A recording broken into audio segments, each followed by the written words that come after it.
कृष्णा। मेरी प्यारी बहनों, मेरे प्यारे भाइयों, आप सभी का मेरे YouTube ब्लॉग में एक बार फिर से बहुत बहुत स्वागत है। मैं लेके आ गई हूँ आपके लिए निर्जला एकादशी की जो सारी जानकारियाँ हैं वो एक इस वीडियो में लेके आ गई हूँ। आज का मेरा वीडियो है निर्जला एकादशी के व्रत को और ज़्यादा बिल्कुल आसान तरीके से हम लोग संपूर्ण करें, ये ज़रूरी टिप्स लेकर हम आपके सामने आए हैं। तो चलिए शुरू करते हैं। कुछ ऐसे टिप्स आज की वीडियो में बताएंगे जिससे आपका जो व्रत है वो आपको आसानी हो, कोई कठिनाई ना हो व्रत में और आराम से दिन व्यतीत हो जाए। तो चलिए ये टिप्स आप लोग जान लेते हैं कौन से हैं। वीडियो को फुल वॉच करेंगे तो पूरी जानकारी आपको मिल जाएगी, स्किप मत करिएगा। तो देखिएगा, निर्जला एकादशी का जो व्रत है वो हम सभी लोग जानते हैं कि निर्जल रखा जाता है, बिना पानी पिए 24 घंटों तक इस व्रत को संपूर्ण किया जाता है। निर्जला एकादशी का जो व्रत होता है वो अकेला एक ऐसा व्रत होता है कि जो अगर एक बार हम रख लें तो साल की जो 11 एकादशी है उन सब का फल इस एक व्रत में मिलेगा। तो इस तरह से हम इस व्रत को बहुत ही बड़ा व्रत माना जाता है, बहुत ही कठिन व्रत भी है। और गर्मियों के दिनों में बिना पानी के रहना ये बहुत ही बड़ी, अपने आप में बहुत बड़ी एक संकल्प होता है, बहुत बड़ा एक बलिदान होता है, बहुत बड़ा एक त्याग होता है। तो आप लोग जिसमें श्रद्धा होती है और भगवान भी उसका साथ देते हैं और इस व्रत को संपूर्ण करने में उसकी मदद करते हैं। तो ये व्रत जो होता है विष्णु भगवान और लक्ष्मी माँ को समर्पित होता है। तो आइए जानते हैं इस व्रत की जो छोटी छोटी चीजें हैं हम आपको बताएंगे, आपको मदद मिलेगी, व्रत रहने में आसानी होगी।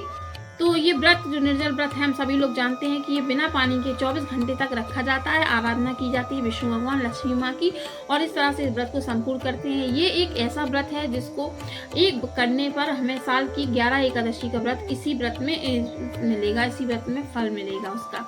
और इस तरह से एकादशी का व्रत रहते हैं। अगर जो लोग एकादशी का व्रत शुरू करना चाहते हैं तो वो लोग इसी एकादशी से, निर्जला एकादशी जेठ माह की जो एकादशी होती है शुक्ल पक्ष की, इससे शुरू कर सकते हैं और इस तरह से आप लोग एकादशी के व्रत रह सकते हैं। तो ये बहुत ही बड़ा इसका महत्व होता है, बहुत बड़ा व्रत होता है। तो आप लोग जान लीजिए इसकी जानकारियाँ। देखिए, अगर आप लोग गर्भावस्था या फिर वृद्ध हैं या फिर बीमार हैं तो एक बार पानी पीने का इसमें नियम भी है, आपको हम वीडियो में बताएंगे कि कैसे पानी पिए। और तो आगे देखिएगा, सुनिएगा। देखिए, सबसे पहले हम लोगों को सुबह उठना है, स्नान आदि कर लेना है। उसके बाद हमें भगवान विष्णु और माँ लक्ष्मी की स्थापना करके हमें उनकी आराधना करना है, पूजा करना है। एक घट को भी रखना है भर के, उसमें जल रखना है और एक पंखा। ये चीज़ें जो होती हैं हमें दान करने के लिए होती हैं। इन चीज़ों को फिर हम लोग शाम होने के से पहले इनको दान कर देते हैं। पूजा पाठ करने के बाद हम लोग वही नियम होगा, ना ही कुछ खाया जाएगा ना ही पिया जाएगा। विष्णु भगवान लक्ष्मी माँ की आराधना करते हुए दिन को बिताएंगे। देखिए ना, दूसरा हम बता रहे हैं कि अगर आप बीमार हैं या गर्भवती हैं तो आप लोगों को क्या करना है कि पानी कैसे पीना है हम आपको बताते हैं। उसका भी एक नियम है कि भगवान सब माफ़ कर देते हैं, उनको भी परेशानी, भक्तों की परेशानी का पता रहता है, तो वैसे में कोई भी पाप नहीं लगता है। अगर आप गर्भवती हैं या बीमार हैं, अगर आप व्रत को नहीं छोड़ना चाहते हैं तो आप लोग क्या करें, पूजा कर लें। सुबह विष्णु भगवान और लक्ष्मी माँ की स्थापना करने के बाद, कृष्ण भगवान की स्थापना करने के बाद हम लोग पूजा करेंगे। उसके बाद वो एक घट, मिट्टी का घट लेंगे, उसमें शरबत भर लेंगे, मीठा शरबत। अब उस शरबत को अर्पित करने के बाद, पूजा करने के बाद, संकल्प लेने के बाद अब उस शरबत को किसी छोटी बच्ची को या फिर किसी गरीब को दान कर देंगे। उसी समय दोपहर में जब हमें पानी पीना है तभी दान करें, या कोई भांजी हो, किसी को भी हम लोग दान कर सकते हैं। उसके बाद फिर हम लोग विष्णु भगवान के पैर छूने के बाद, माफी मांगने के बाद हम जल ग्रहण कर सकते हैं, वो भी मीठा जल। देखिएगा, मीठा जल ही पीना है, जल में थोड़ी सी चीनी के दाने जरूर डालने, वही जल हमें पीना है और सिर्फ एक बार पीना है।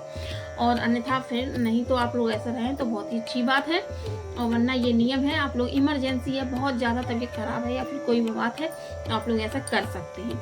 उसके बाद बारी आती है दान की। तो देखिए, दान में ऐसा होता है कि जो हम लोग घड़ा होता है, जो मिट्टी का घड़ा होता है, उसमें शरबत भर के दान करते हैं, पंखा भी दान करते हैं, फल भी दान करते हैं, कपड़े भी दान करते हैं, श्रृंगार का सामान जो भी अपने सामर्थ हो, कोई चप्पल भी दान कर देता है। जैसी आपकी क्षमता हो, जैसा आपका सामर्थ हो, उस तरह से आप लोग दान कर सकते हैं। दान का नियम है सूर्य उदय जब सूर्य अस्त होता है उसके पहले दान करना चाहिए। उसके बाद दान करने का कोई सूर्य अस्त के बाद दान नहीं करना चाहिए। उसके बाद हम लोग रात भर हम लोग इस व्रत को करेंगे। नियत करने के बाद दूसरे दिन व्रत का पूजा करने के बाद, पारण करने के बाद ही खुद जल ग्रहण करेंगे। देखिए, अब बारी आती है कि निर्जल रहते हैं, गर्मियों का दिन है तो निर्जल रहना बहुत ही असंभव है। तो इसी के लिए हमने ये वीडियो का टिप्स हम आपके लिए लेके आए हैं, तो हम बताना चाहते हैं। आप लोग क्या करेंगे, पानी तो पीना नहीं हम लोगों को क्या करना है, दिन में कम से कम 3 बार, सुबह, दोपहर और शाम, तीनों बार ठंडे जल से सर से स्नान कर लेना है, जिससे कि हमारे शरीर में ठंडक रहे। देखिए, 2-3 बार नहाने से हमारे शरीर में जो है ठंडक आ जाती, तरावट आ जाती, इसलिए ऐसा कर ले। ये भी मतलब आसान हो जाएगा आपका व्रत रहना, क्योंकि गर्मियों का समय है और ज़्यादा से ज़्यादा समय जो है हम भजन कीर्तन में, कुछ टीवी पर, मोबाइल पर हम लोग भजन या कथाएं सुने, इस तरह से दिन को हम लोग निकालें, कीर्तन करें, भजन करें और इस तरह से विष्णु भगवान का ध्यान करें, मनन करें। फालतू में किसी की बुराई, किसी की गलत बात, किसी के बारे में कोई गंदा शब्द ना ही बोले, ना ही प्रयोग करें, इससे बहुत ज़्यादा पाप लगता है। किसी से भी गलत मूड में बात ना करें, घर में कोई भी क्लेश की स्थिति ना करें, आराम से सात्विक होकर अपने मन शांत रखकर इस व्रत को संपूर्ण करेंगे।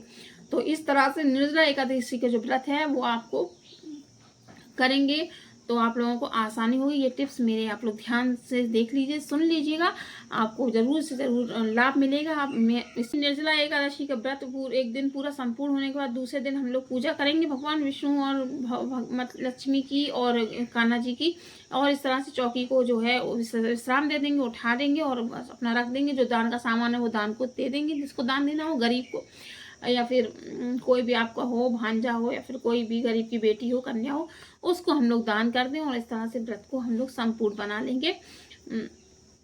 इसमें बिल्कुल भी कोई भी आहार नहीं लेना है, कुछ भी नहीं खाना है, सिर्फ भगवान का ध्यान करते हुए इस व्रत को रहना है। और भगवान, जब हम मन से रहते हैं तो भगवान भी हमारी मदद करते हैं और जो व्रत है उसको रहने में हमें आसानी करते हैं। तो इस तरह से निर्जला एकादशी का व्रत है जो वो 6 जून 2025 को ही रखा जाएगा और 7 जून को इसका पारण किया जाएगा और इस तरह से व्रत को संपूर्ण किया जाएगा।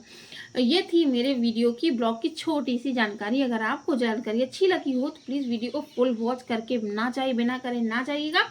और देखिए, नए हैं तो ऐसी वीडियो अगर आपको देखनी है मेरे चैनल पर, आप लोग मेरे चैनल को सब्सक्राइब जरूर करिएगा, वीडियो को ज़्यादा से ज़्यादा शेयर करने की कोशिश करिएगा और कोशिश करिएगा कि वीडियो को फुल वॉच करें। तो चलिए, मिलते हैं कल एक नए वीडियो के साथ, नए ब्लॉग के साथ। तब तक के लिए आप लोग राधे कृष्णा, जय माता दी।